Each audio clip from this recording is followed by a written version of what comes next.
સુરત શહેરમાંથી સતત આપઘાતના બનાવો સામે આવતા રહે છે, ત્યારે વધુ એક બનાવ સામે આવ્યો છે, જેમાં શહેરના કાપોદ્રા વિસ્તારમાં એક યુવકે નગર પ્રાથમિક શિક્ષણ સમિતિની શાળાના ગાર્ડનમાં આવેલા હિંચકાના સાંકળથી ફાંસો ખાઈ જીવન ટૂંકાવ્યું હોવાનું સામે આવ્યું છે। ત્યારે શાળાના ગાર્ડનમાં આપઘાતના બનાવ લઈને હાલ તો સમગ્ર વિસ્તારમાં ચકચાર જવા મચી જવા પામી છે। તો આ ઘટના દરમિયાન સ્કૂલમાં રહેલ સિક્યુરિટી ગાર્ડ પણ રજા પર હોવાનું જાણવા મળી આવ્યું છે। તો મળી આવતી સમગ્ર માહિતી અનુસાર શહેરના કાપોદ્રા વિસ્તારમાં આવેલ હીરાબાગ ખાતે નગર પ્રાથમિક શિક્ષણ સમિતિની શાળામાંથી અજાણ્યા વ્યક્તિનો લટકતી હાલતમાં મૃતદેહ મળી આવ્યો હતો।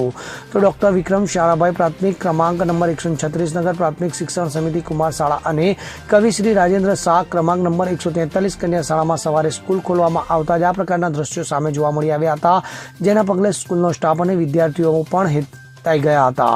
તો સ્કૂલમાં આવેલ ગાર્ડનની અંદર હિંચકાની સાંકળ સાથે યુવકે ગળે ફાંસો ખાઈ જીવન ટૂંકાવ્યું હતું।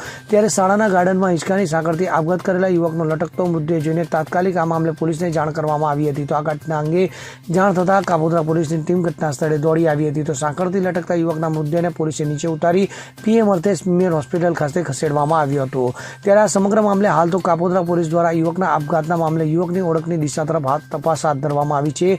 તો મળતી માહિતી મુજબ સ્કૂલની અંદર સિક્યુરિટી ગાર્ડ પણ રજા પર હોવાનું જાણવા મળી આવ્યું છે। તો આ દરમિયાન રાત્રિના સમયે આ યુવક સ્કૂલમાં પ્રવેશી ફાંસો ખાઈ આપઘાત કરી લીધો હોવાની શક્યતા છે। ત્યારે હાલ તો આ સમગ્ર મામલે કાપોદ્રા પોલીસ દ્વારા સીસીટીવીની મદદ લઈ તપાસ ચાલુ કરવામાં આવી છે અને યુવકની ઓળખ અને તપાસ બાદ યુવકે કયા કારણસર ગળે ફાંસો ખાધો એ જાણવા મળશે।